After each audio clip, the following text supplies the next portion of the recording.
Imagine a world where survival depends on defending your hunting territory from fierce predators like leopards. The Hadzabe tribe, masters of the wild, have developed incredible tactics to protect themselves. So, let's dive into this video today to know their remarkable methods of safeguarding their hunting grounds. The Hadzabe, also known as the Hadzabe, are an indigenous ethnic group in Tanzania. They are a protected hunter-gatherer community residing in the Bure ward of Southwest Karatu district in the Arusha region.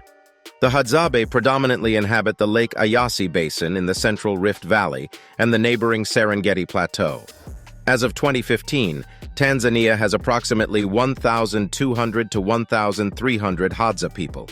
However, only around 400 Hadzabe continue to exclusively rely on traditional foraging methods for their sustenance. Their way of life faces significant challenges due to the growing impact of tourism and encroachment by pastoralist communities. During the dry season, the Hadzabe have specific areas where they establish their settlements.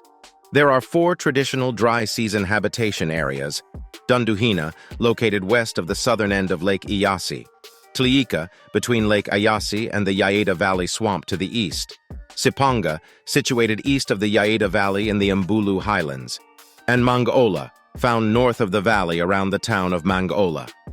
While they camp outside these areas during the wet season, they also readily travel between them during the dry season. To access the western area, the Hadzabe either cross the lake's southern end, which is the first part to dry up, or follow the escarpment of the Serengeti Plateau along the northern shore. The Yaeda Valley is easily traversed, and the areas on either side adjoin the hills south of Mangola. Apart from their established habitation areas, the Hadzabe traditionally foraged in regions such as the Yaeda Valley, the slopes of Mount Oldeyani north of Mangola, and even onto the Serengeti Plains. During these foraging expeditions, they engage in hunting, berry collecting, and honey gathering. Although hunting is prohibited in the Serengeti, the Tanzanian authorities make an exception for the Hadzabe due to their unique circumstances. As a result, the regulations are not strictly enforced against them. Let's now talk about African leopards. The African leopard is a fascinating and elusive creature in various African countries. Its scientific name is Panthera pardus. Although it primarily inhabits sub-Saharan Africa, it has also been spotted in parts of North Africa. This majestic predator possesses a graceful and muscular physique adorned with a strikingly patterned coat. Its body color can range from creamy off-white to vibrant orange, adorned with black spots. These spots are prominent on its legs, flanks, hindquarters, and head. The rest of its body is adorned with rosettes or broken circles of irregular black spots. These magnificent creatures are mostly solitary, except for mating pairs and when the mother cares for her young cubs. Young leopards are left to fend for themselves once they can hunt.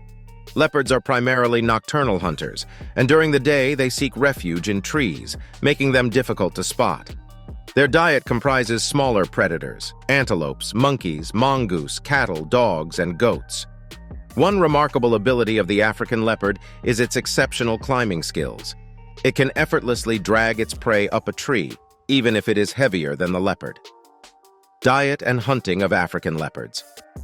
Leopards in Kruger National Park, including male and female leopards with cubs, are more active at night than solitary females.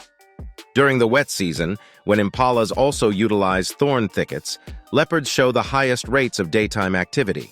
They are most active between sunset and sunrise and tend to have more successful hunts. The creatures possess the exceptional ability to adapt to changes in prey availability, allowing them to maintain a diverse diet. They can hunt small prey when large ungulates are scarce. Leopards prey on many animals, from tiny dung beetles to massive adult elands weighing up to 900 kilograms, 2,000 pounds. In sub-Saharan Africa, at least 92 prey species have been identified in leopard scat. These include rodents, birds, small and large antelopes, hyraxes, hares, and arthropods. Leopards primarily focus their hunting efforts on locally abundant medium-sized ungulates weighing between 20 to 80 kilograms, 44 to 176 pounds, while opportunistically targeting other prey. Also, they demonstrate an interesting behavior of hiding their large kills in trees, which requires tremendous strength. In the Serengeti National Park, leopards were radio-collared in the early 1970s. They are challenging to observe during nighttime hunts, but after dawn is the best time to spot them. And in the tropical rainforests of Central Africa, leopards rely on duikers and primates as their main food sources. Some individual leopards have even displayed a strong preference for pangolins and porcupines. In North Africa, they prey on Barbary macaques. While leopards primarily hunt wildlife, there have been rare instances where they interacted with larger primates. In the Dzanga-Sanga complex of protected areas in the Central African Republic, a leopard reportedly pursued a large western lowland gorilla but did not catch it. Leopard scat found with gorilla parts suggests that leopards either scavenged on gorilla remains or killed them. So, how did the Hadzabe tribe protect their hunting territory from leopards? The Hadzabe tribe has developed strategies to protect their hunting territory from leopards. These methods, rooted in their deep understanding of the environment, prioritize safety and ensure successful hunting endeavors. Firstly, they play the game of strength in numbers. The Hadzabe recognize the power of unity and rarely hunt or live alone. They form bands or groups with a significant number of individuals, often exceeding 25 members. This collective approach deters many predators, including leopards, as they prefer to hunt animals that are alone or in small groups. The presence of a large Hadzabe band increases the likelihood of scaring off or defending against potential threats, as predators are less likely to approach a larger group. Second comes to fire. Fire is a highly effective tool the Hadzabe uses to protect their hunting territory. Early humans learned that most animals fear fire, and the Hadzabe employed this knowledge by starting bonfires near the boundaries or entrances of their camp. The sight and heat of the flames act as deterrents, discouraging leopards from approaching the Hadzabe campsite. Fire is also a visual and physical barrier, creating a sense of safety for the tribe and keeping predators at a distance. Next is dogs. Dogs have been loyal companions to humans for thousands of years, and the Hadzabe tribe is no exception. Over time, friendly wolves or dogs attracted to human camps for food scraps were allowed to stay and became part of the community. These dogs, known as man's best friend, play a crucial role in protecting the Hadzabe from leopards and other predators. When dogs sense a dangerous predator approaching, they instinctively bark loudly, alerting humans to the potential threat.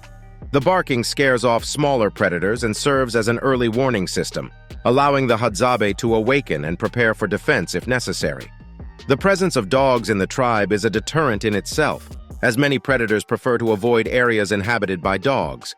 Moreover, when Hadzabe goes hunting, they take dogs to determine where their last hunt was left. Now they prefer camouflage and stealth. The Hadzabe are skilled hunters who possess extensive knowledge of their hunting grounds. They have mastered blending into their surroundings, using natural materials such as leaves, branches, and mud to camouflage themselves. This camouflage helps them remain undetected by leopards and other animals during hunting expeditions. By effectively blending in with the environment, the Hadzabe increase their chances of approaching prey without alerting potential predators. They also utilize the power of observation and communication. The Hadzabe have a keen sense of observation, constantly scanning their surroundings for signs of leopards or other potential threats. They pay close attention to tracks, marks on trees, and other indicators of leopard activity. This heightened awareness allows them to identify areas where leopards are likely present and adjust their hunting routes accordingly. The Hadzabe also communicates and shares information about leopard sightings or recent encounters through vocal signals and gestures, ensuring everyone remains aware and prepared. This effective communication system within the tribe helps to enhance their collective safety. Finally, they use their hunting techniques and traps. The Hadzabe employ their hunting skills and knowledge to reduce the likelihood of encountering leopards during their pursuits.